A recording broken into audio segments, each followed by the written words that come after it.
Hello there again and welcome back to the channel. Today, as your lot requested, after Alien franchise, we're venturing into the jungles, the city concrete canyons, and even the past to track down something just as fascinating as the ultimate hunters themselves. The watches of the Predator movie franchise. We're gonna see some classic military timepieces and also stylish modern chronographs. We're going to break down what each character was sporting on their wrist. So turn on your cloaking devices for the rest of the world and let's dig into it. There is no hunting like the hunting of a man. Those who have hunted armed men long enough and like it never really care for anything else thereafter. It's pretty poetic. Did you come up with that all by yourself? No, actually. That was Hemingway.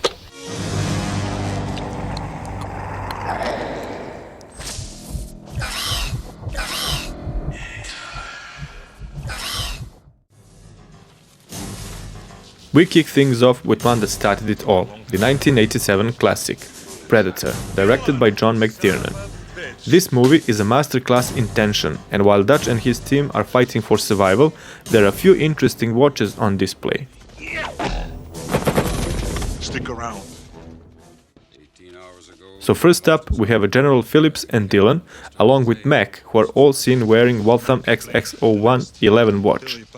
This piece represents an era of horological history when traditional watchmakers were integrating new digital technology into classic designs. Released around 1984, this military-style watch was fitting for a cover-up in Valverde. You're ghosting us, I don't care who you are back in the world. You give up position one more time, I'll bleed you. Real quiet. Leave you here. Got that? It's one of those Digi-Anak quartz movement watches popular for that period, with both digital and analog display.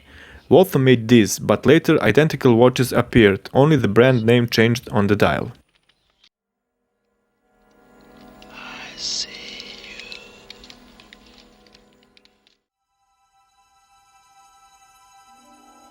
Of course, we can't talk about Predator without talking about Arnold Schwarzenegger's Dutch. Knock, knock.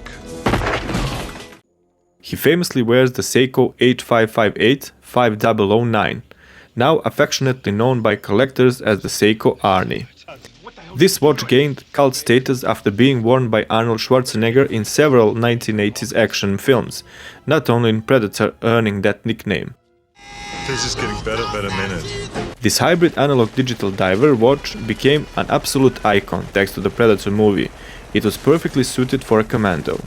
Released in 1982, the Seiko H558 was the first hybrid diver's watch, combining a traditional analog display with a digital screen built to withstand extreme conditions. It features a stainless steel case with a protective outer shroud, giving it a robust tuna family appearance. If it bleeds, we can kill it.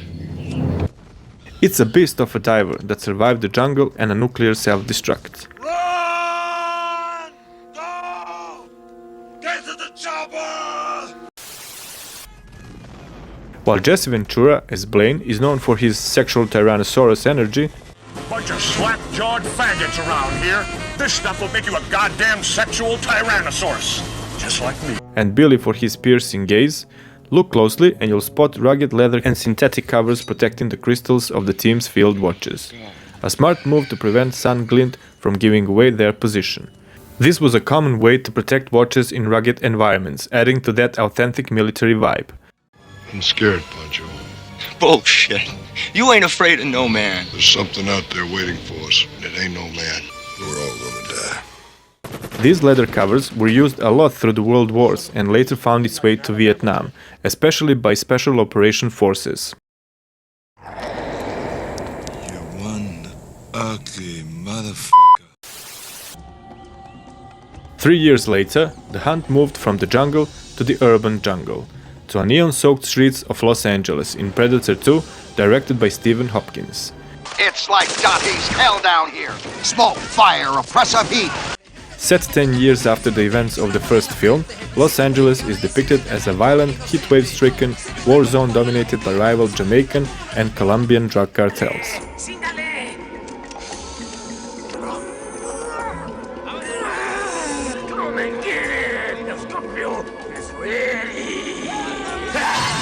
The watches here reflect a slightly more sophisticated, yet still gritty, more violent, humid world.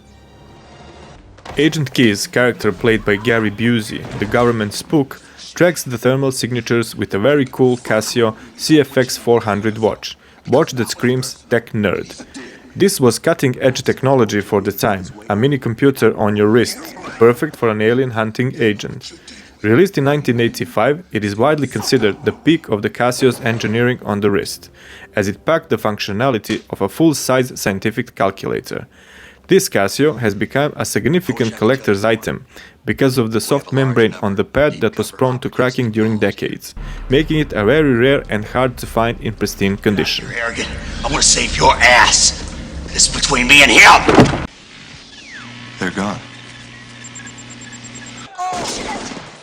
And for Leona, played by Maria Conchita Alonso, she's rocking a very 1990s Christian Dior woman's bracelet quartz watch, specifically Dior bangle watch in high polish, proving that even LAPD detectives had a taste for French luxury, a contrast to the brutal events unfolding. This watch combines aesthetics of a fine jewelry with Swiss watchmaking. It is known for its minimalistic cuff design. You try that cowboy shit with me, you can kiss this goodbye. They say you won't talk to me. They say you offering me favors. Tell me why, Babylon, Mr. Policeman. Now, for Mike Harrigan's watch, played by Danny Glover, this was a tough one to pin down. I have two competitors, and based on the year of 1990 or 1980, material, shape, lug size and dial configuration, after a long staring and hunting frames of the movie, the watch that our hero is wearing is golden square with prominent lugs, small seconds, nice dial with mixed numeral and dot hour markers. Numerals at 3, 9 and 12, and considering this configuration, my best guess is one of these two Longines watches. Number 1, and I'm more for this one, is 1950 Longines solid 18 karat gold square dress watch with scalloped lugs and mixed dot and Arabic numerals. Okay, who's next? Number 2 is Longines classic 24 by 39 mm vintage Longines 14K yellow gold curved, hand-wind rectangular. Either way, Harrigan's choice of clothes and watches is a real touch of classic elegance amidst the chaos.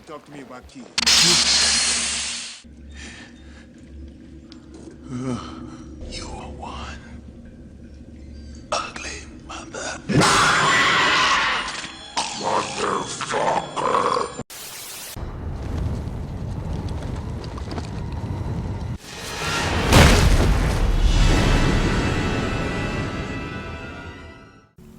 Fast forward to 2010 with Predators, directed by Nimrod Antal, a film that for me really captured the spirit of the original. I like the vibe of Predators movie and it seems like long-awaited sequel. The watches here feel perfectly in tune with the group of skilled killers, convicts and mercenaries stranded on a game-preserved planet. Adrian Brody's Royce, the main character, former US Special Operations Forces veteran turned mercenary, is wearing a very fitting Hamilton khaki below zero chronograph on a black rubber strap. This is a robust tactical-looking watch, ideal for someone in his predicament, and Hamilton is known for its military-inspired designs and product placements in movies. This watch became so iconic in Predators that it was later selected by Ridley Scott for Matt Damon to wear in The Martian and by Christopher Nolan for the stars of the Tenet movie. This is old, very old. They've been doing this for a long time. You speak English? Yes. Why don't you say more? Because I talk too much. And then there's Hanzo Kawakami, the Yakuza assassin, played by Luis Ozawa, with a really cool choice. A Hamilton Ventura on flex bracelet, meaning that Hamilton got their hands deep into this movie. It is a modern, slightly smaller interpretation of the world's first electric watch, originally released in 1957. This iconic asymmetric design, shield-shaped watch was famously worn by Elvis Presley and adds unique, almost retro-futuristic touch for Hanzo's character. I like the way the director integrated a fight that resembles a samurai duel at the end of his journey in this hunt.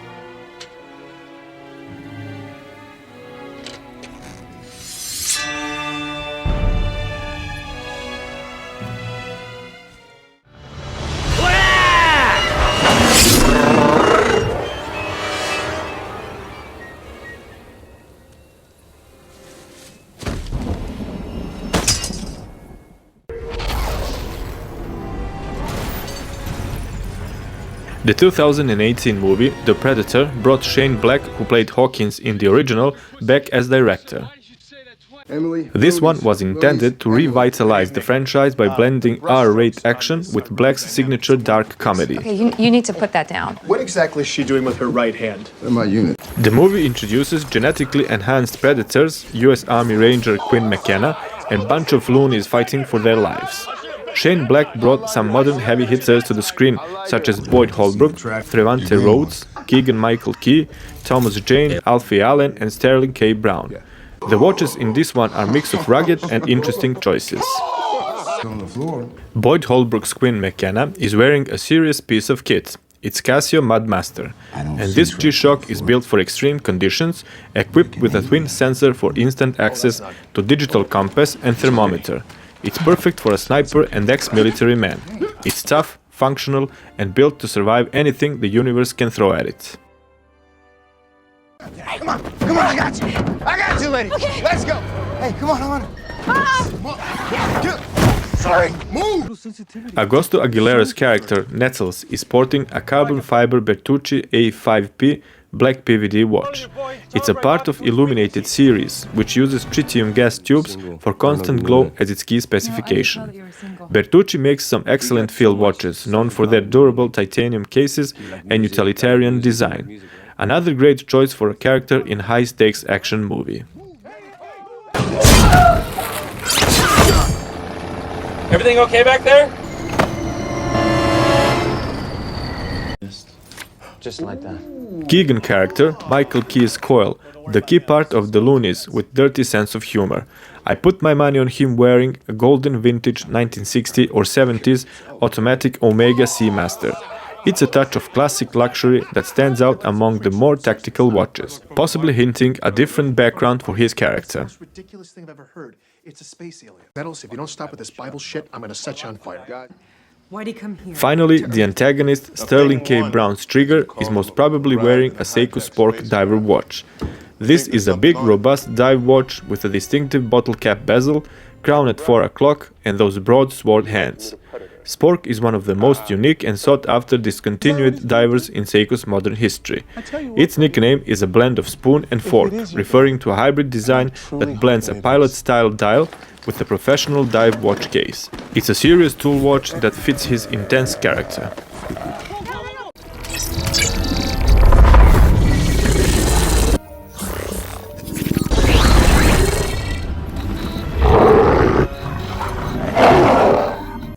Weird-ass bogeys, sir. 1 second it's on the grid, the next it's ghosting.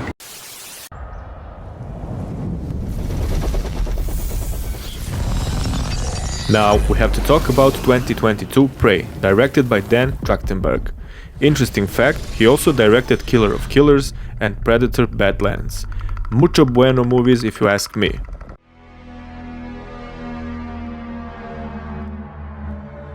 In Prey, a skilled Comanche warrior protects her tribe from a highly evolved alien predator, fighting against wilderness and dangerous colonizers. I have to admit, after watching this multiple times by now, the feral predator might be the most brutal of them all. It's 500 pounds of sheer bloodthirsty terror.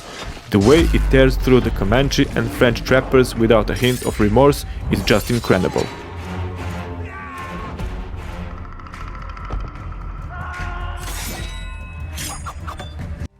Sense is set in 1719, we don't see any wristwatches, but to put it in perspective, the French pellet traders and hunters would most probably wear some of the English or French-made pocket watches. And some of the following pieces must have found its way to early colonizers or ex-military commanders. In 18th century in Europe, especially in France, the most used pocket watches were ornate key-wound verge watches, so they would most probably wear some of these or similar to these pocket watches. In the first place, it would be Thomas Tompion, based in London, from 1639 to 1713, known as the father of English clockmaking. He introduced significant improvements to timekeeping and was crucial in applying Roberts Hooke's balance spring. The other one would be Julien Leroy, as one of the most famous and prolific makers of the early 17th century. These watches were the standard of reliability for French professionals. His movements were sought after by military officers and high-ranking colonial officers. And of course, the Comanche used, well, the sun. They measured time using the sun, the phases of the moon, and the changing seasons. The Prey movie is so good and fun to watch that even the closing credits are just as interesting.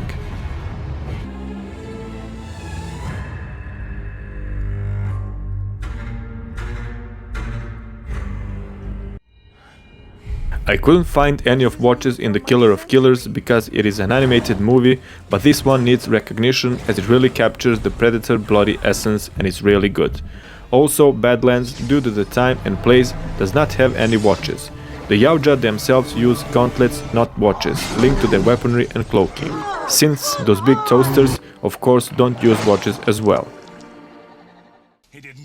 So from the iconic Seiko Arnie to the digital display of the Yautja, these watches are more than just props, they're pieces of cinematic and horological history.